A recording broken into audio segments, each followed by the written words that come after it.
Muy fácil habría sido llegar a Maison Thiegues, que me recibiera el chef de la foto de papá, preguntarle por él, resolver todas las dudas, tomar la furgoneta, seguir la ruta y llegar al trabajo a la hora que me esperaban. Triple carambola. Pero no, esas cosas no pasan ni en las películas. ¿En qué estaba pensando?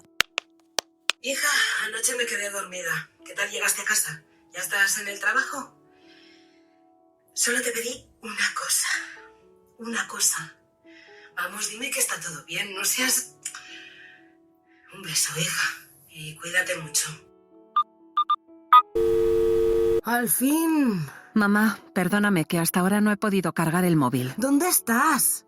Sigo en Bretaña. Es una larga historia. ¿Te ha pasado algo? Tengo que... Mamá, estoy bien. De hecho, estoy en casa del chef de la foto que te... ¿De quién dices? Los de la foto, la pareja que te dije que iba a visitar.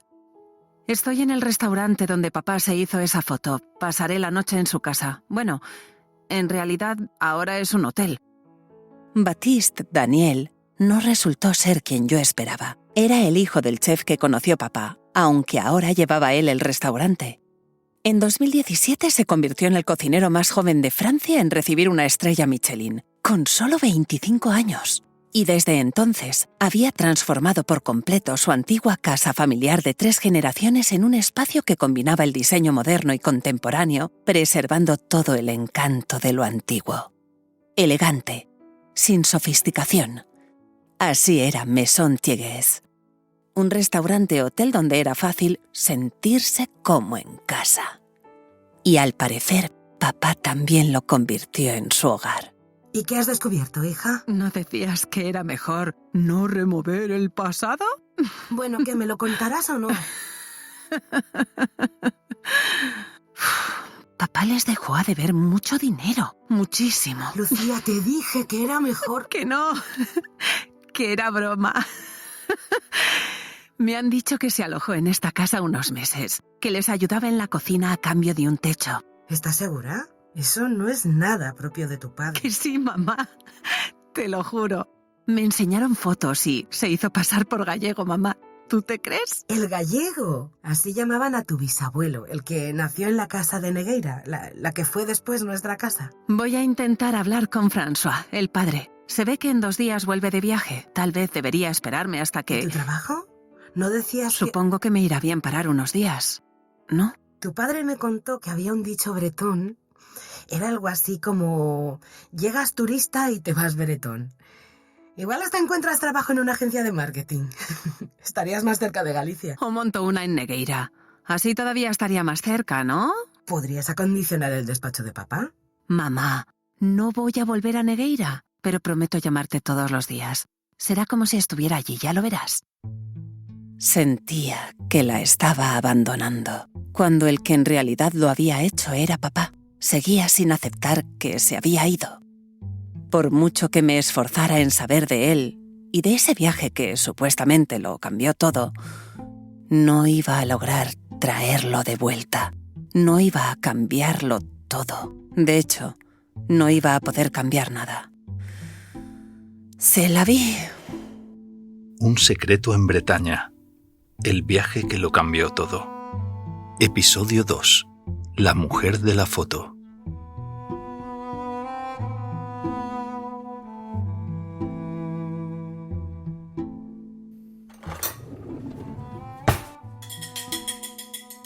Si el padre de Baptiste cocinaba la mitad de bien que su hijo, no me extrañaba que papá hubiera querido pasar un tiempo con ellos. Hasta yo me habría quedado lavando pescado y picando cebolla.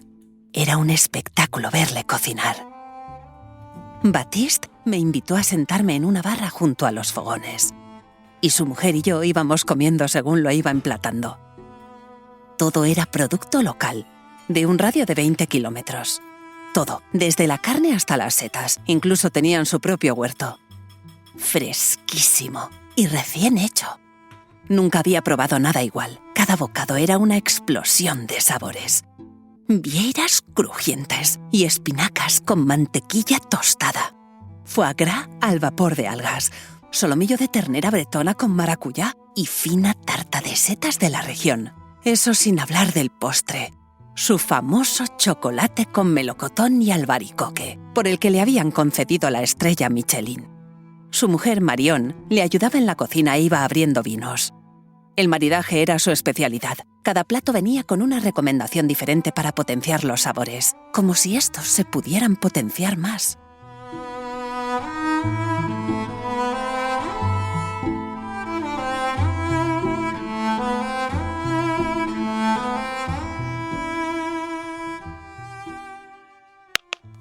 Mamá, ya estoy en la cama. ¿Cómo has pasado el día? Al final he decidido quedarme 2 días más. Mañana iré a Brocelianda. No te lo creerás. ¿Sabes qué es el bosque donde se forjó la leyenda del rey Arturo? Creo que la obsesión de papá con su historia empezó aquí, en su viaje a Bretaña. Estoy tan cansada. Te quiero, mamá. Buenas noches. El bosque del rey Arturo estaba a pocos kilómetros de donde yo me encontraba. Retomé el diario de papá y fui pasando páginas, hasta que vi el nombre por escrito: Brocelianda. Brocelianda es conocido como el Bosque de las Leyendas. Aquí vivieron algunos de los personajes que luego se convirtieron en héroes legendarios. Los caballeros Ivá, Gová y Lancelot, pero también el hada Viviana o el mago Merlín tomaron un papel destacado. Brocelianda y sus leyendas se transmitieron de forma oral durante siglos. Así es como participan en la fundación de nuestra literatura. Igual que el mago Merlín se dejó hechizar por su amada el hada Viviana y fue esposado en Brocelianda, a una parte de mí también le pasó lo mismo. Después de visitar ese bosque me quedé prendado de sus leyendas para siempre. Si alguien leyera esto, se reiría de mí. He dejado la metalúrgica de la familia y la he cambiado por un bolígrafo. Desde que estoy en Bretaña que no dejo de escribir. No puedo parar. Tampoco dejo de leer sobre los caballeros de la mesa redonda.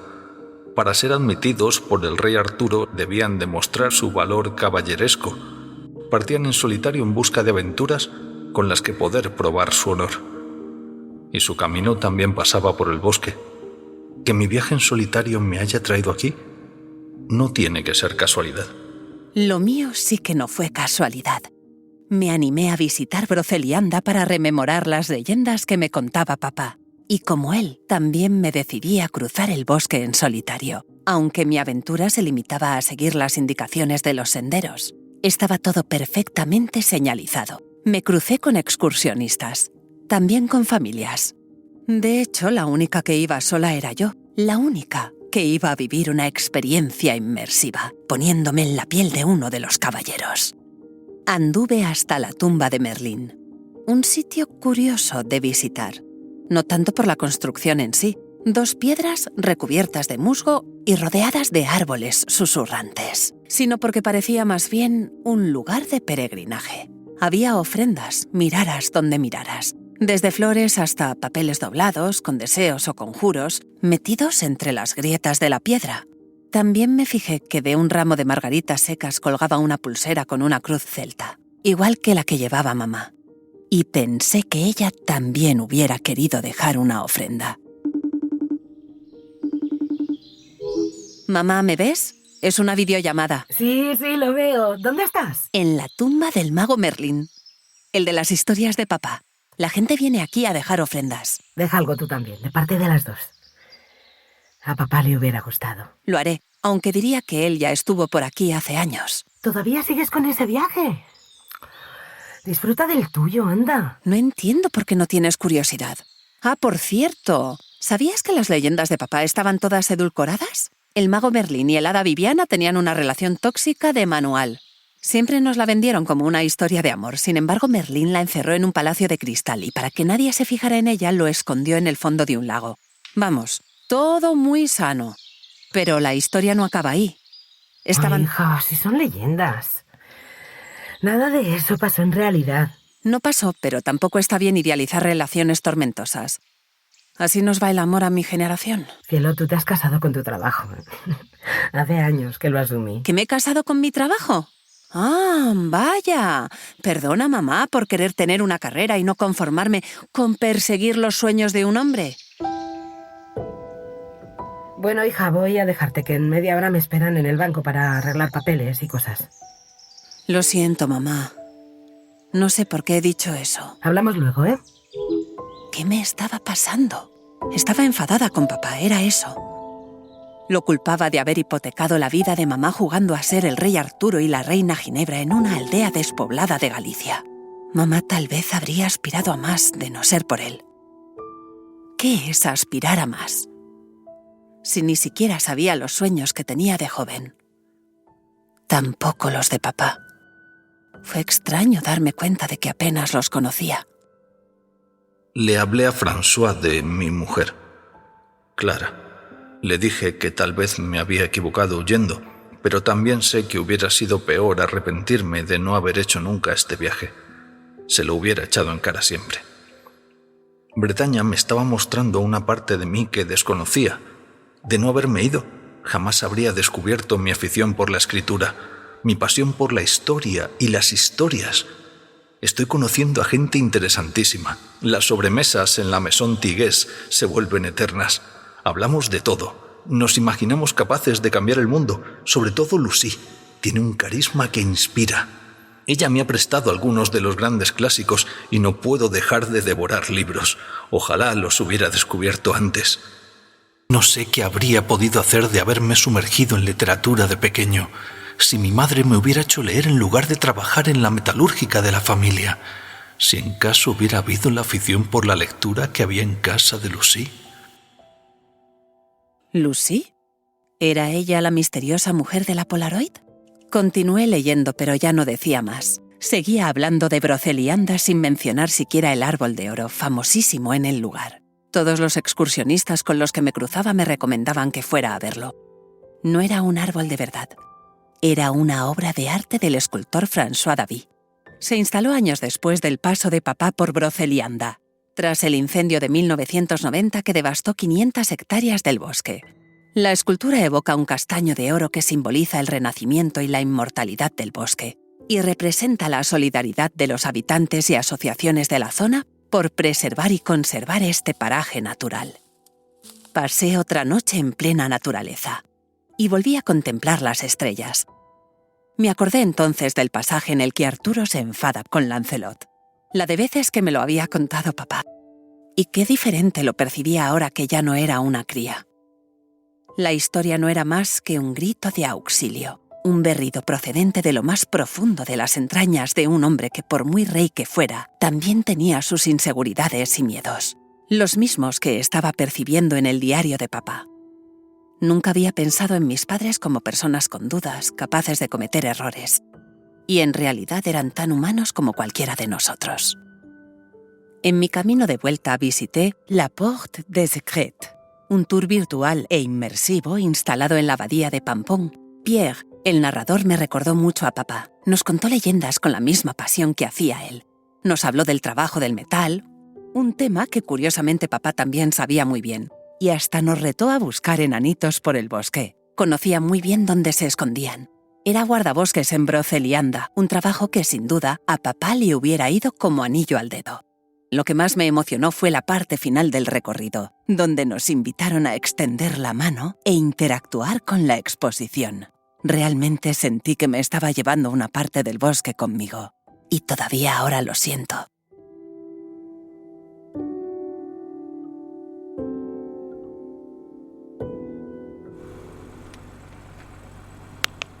Mamá, hoy volví al padre del chef, el que conoció a papá. Quiero que me lo cuente todo.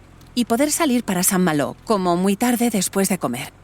Para que todo salga bien debería llegar al último ferry del día. No creo que tenga problemas, luego te cuento.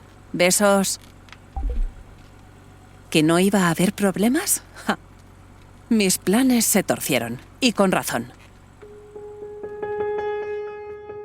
Conocí a François. Dijo que me parecía muchísimo a el gallego. Se hicieron íntimos. Papá fue como un hermano para él. Me contó que en la Maison Tigués la familia es sagrada. De hecho, Tigués significa familia, en bretón. Así que desde ese momento me trataron como a una más de la familia. Volvieron a cocinar para mí y mientras esperábamos, François quiso enseñarme todo lo que aún guardaba de papá. Había una caja llena de fotos. Yo le mostré la Polaroid y entonces me dio el nombre de la mujer que abrazaba a papá. Se llamaba Lucy. Lucy Diquelot. Le puso apellido, pero no dijo más. No supo decirme si pasó algo entre ellos. Solo pudo decirme que a los días papá se fue sin dar más explicaciones. Una vez más lo dejaba todo atrás. François guardó sus cosas en una caja, también las cartas que le escribió. En la primera le contaba que le había comprado una furgoneta a un mecánico español que vivía en Baden, que iba a hacer ruta y que se lo explicaría todo a la vuelta. Pero nunca lo hizo. Nunca volvió.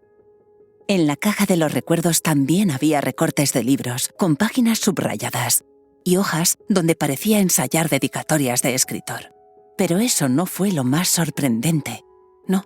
Lo que me dejó en shock fue ver que el título de una de las páginas firmadas era Anetea Concarneau. Lo recordaba de la cabina. Lo había escrito alguien llamado André Monteneuf. Busqué ese nombre por internet y descubrí que era un autor de renombre que vivía en Baden, en la misma localidad que el mecánico que le vendió la furgo, la famosa Véronique. Así que después de comer, según había planeado, me fui. Pero no rumbo a Saint-Malo. En su lugar tomé la dirección que había entre los papeles de la furgo. El 32 de la Rue Aristide-Briand, Baden. Pensé que la suerte seguiría a mi lado, que llegaría al garaje después de 37 años y que el mecánico español estaría allí, igual que me había pasado con François.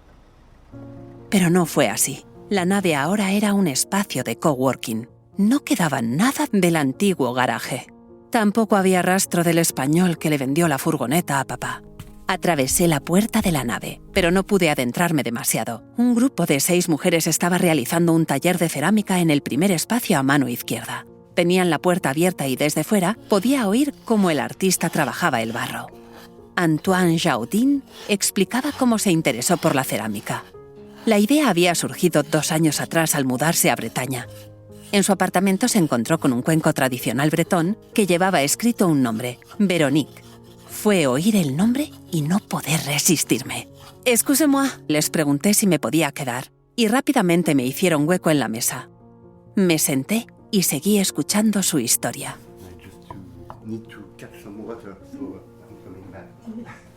Antoine dijo que el bol con la inscripción de Véronique era el típico cuenco tradicional de cerámica. Nada que ver con el que hacía en sus talleres. Había modernizado ese saber hacer tradicional de Bretaña para darle un look mucho más actual y que pudiéramos seguir usándolo en nuestro día a día. Sus cuencos tenían colores llamativos. Algunos brillaban, otros no. Lo que sí que llevaban todos era un nombre, como el del bol de Véronique que le inspiró, pero con una tipografía mucho más actual. No pude evitar preguntarle si sabía algo de una furgoneta también llamada Véronique, vendida en esa misma nave 37 años atrás. ¿Coincidencia? Tal vez. Porque Antoine no supo contarme nada del antiguo garaje, ni del anterior dueño. Entonces le expliqué quién era y lo que estaba haciendo en Bretaña, y él me dijo que le habían hablado mucho de un hombre español. Y de repente soltó algo así como que mi padre era muy famoso en la zona. Ah oui, votre père, tout le monde le connaissait par ici. Il était plutôt connu il y a de cela 20 ans. Supuse que habría entendido que mi padre era el anterior propietario de la nave, y me fui creyendo que se trataba de eso. Las británicas del taller me invitaron a acompañarlas a pasear por Auray y a cenar en la Crêperie Saint-Sever, donde me cocinaron una crepe revisitada de pollo al curry. La masa era oscura, de trigo sarraceno, y muy crujiente. Me gustó el sabor indio de esa galette. Así es como llaman a las crepes saladas. Las dulces son de postre, y una de esas me pedí para acabar. Estaba haciendo espacio para pedirme otra crepe cuando de pronto sonó la alarma del móvil. Me avisaba de que en media hora salía el último ferry del día. Y, obviamente, yo no iba a llegar a tiempo para cogerlo. Con la excusa de que tenía que hacer una llamada urgente, me despedí de las chicas del taller. Busqué el contacto de Marga, mi colega de recursos humanos de la agencia, que también es española, y le mandé un WhatsApp. Marga, tía, que no voy a poder volver mañana. Nos ha surgido una complicación con el papeleo de papá y no puedo dejarle el pastel a mi madre. Voy a usar 2 días de asuntos propios, ¿vale? Cuando vuelva lo arreglaremos. Thank you so much. ¿Y si el viaje de papá no escondía ningún misterio y en realidad me había estado montando una película? Auray sí que parecía de película. ¿Cuántas escenas de cine se habrían grabado en las callejuelas adoquinadas del centro? En los veleros amarrados al puerto frente a la plaza, o en las terrazas llenas de gente cenando. Tomé la única mesa libre que había y pedí un café. «Un décaolé, s'il vous plaît». Y sí, continué leyendo el diario de papá. Ya tenía transporte. También un sitio donde comer y dormir. Incluso podría decir que tenía un escritorio en el que trabajar. Esa furgoneta verde lo tenía todo. Y sí, también era la última esperanza que me quedaba. Si realmente iba a cumplir lo que le había prometido a Lucy, tenía que hacerlo ya. Y eso fue lo que hice. Salí a la carretera rumbo a Concarneau. ¿Lo había leído bien? Iba a regresar a la cabina de Saint-Ganteau, a por el libro de André Monteneuf. Un paso atrás para dar un salto adelante.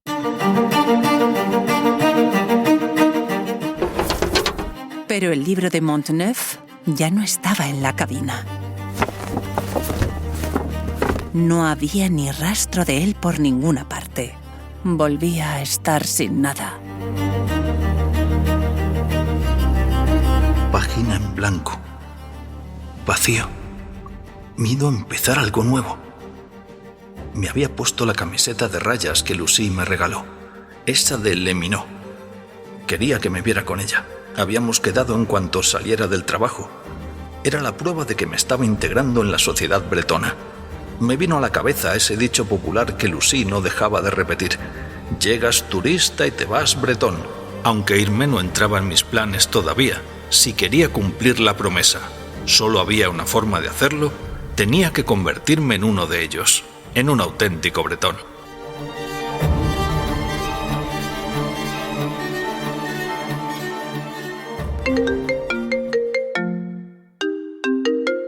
Lucía, buenos días. ¿Ya estás camino del trabajo? Mamá, en realidad no. Estoy conduciendo, pero sigo en Bretaña. ¿Cómo? ¿Aún sigues con eso? Mamá, ¿qué sabes que no me has dicho? Te dije que lo dejaras. ¿Por qué, mamá? ¿No quieres que descubra quién fue Lucy? Por ejemplo. No lo entiendo. Te da igual que tal vez hubiera otra mujer. Nunca quiso hablar de ella y deberíamos respetarlo. Pero entonces callé, porque lo que estaba a punto de decirle habría dolido. Y mucho. Es que no podía quitarme de la cabeza que tal vez mamá fuera su segundo plato. Que papá hubiera vuelto con ella porque lo de Lucy no salió bien. Si hasta me puso su nombre. ¿Cómo se explicaba eso? Tienes razón, mamá. Debería dejarlo. Y lo iba a hacer. En cuanto saliera de Le Minot. Me había apuntado a la visita guiada de las 10. Y el grupo ya aguardaba en la puerta. La maison Le Minot, comme nous la connaissons aujourd'hui, c'est la fusion de deux entreprises. La historia de Le Minot se explica gracias a 4 mujeres. Eso empezó a contarnos Christelle Bienvenu. Luego nos habló del Kabir, un abrigo de paño que vistió a bretones de todas las edades desde los años 50. Inspirado en los agricultores de algas, tenía que ser una prenda con capucha, que abrigara, cubriera las manos y fuera resistente al paso del tiempo.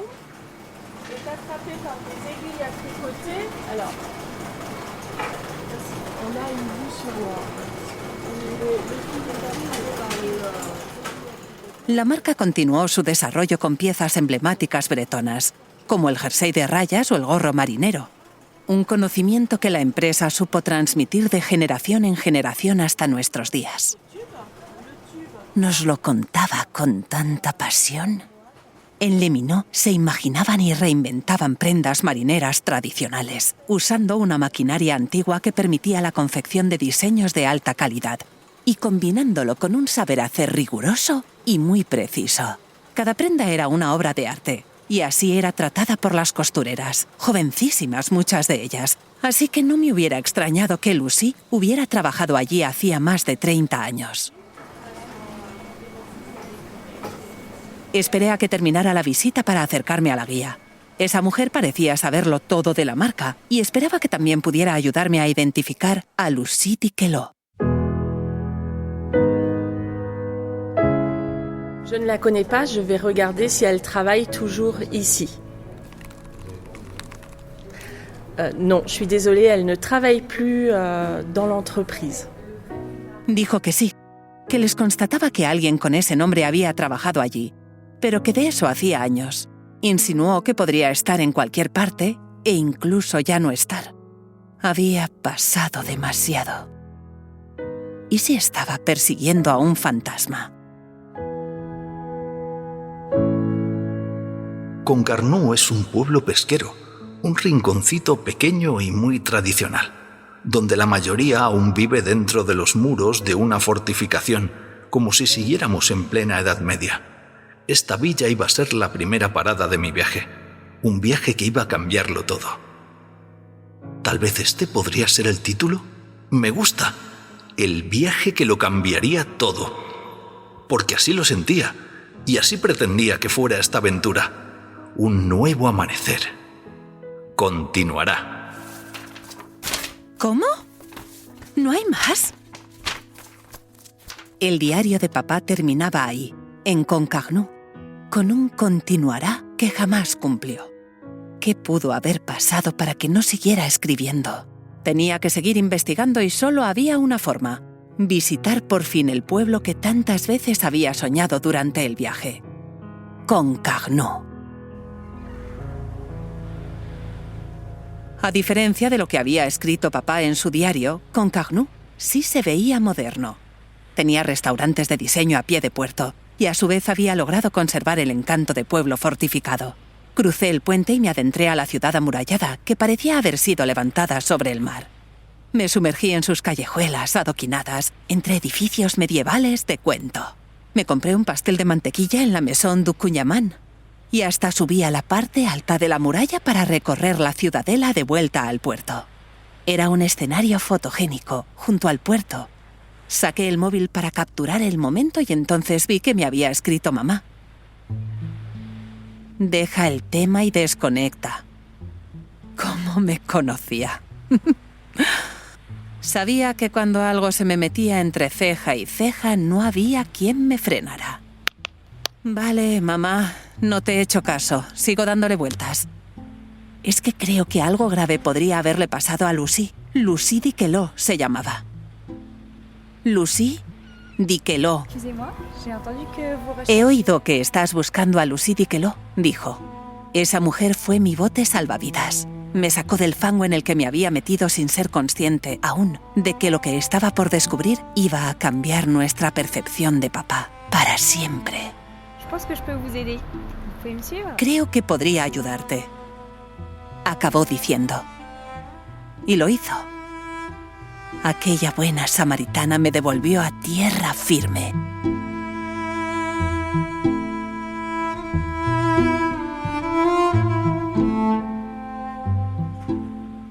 Un secreto en Bretaña es una producción de Nación Podcast para Turismo de Bretaña. Guión original de Emma Musol. Interpretado por Emma Cifuentes, Olga Aguirre y Luis Alberto Martín. Diseño de portada Antonio Poveda. Diseño sonoro a cargo de José David del Puello, Sune. Y con la colaboración especial de Antoine Chiodi, Christelle Bienvenu y F. Diquelot.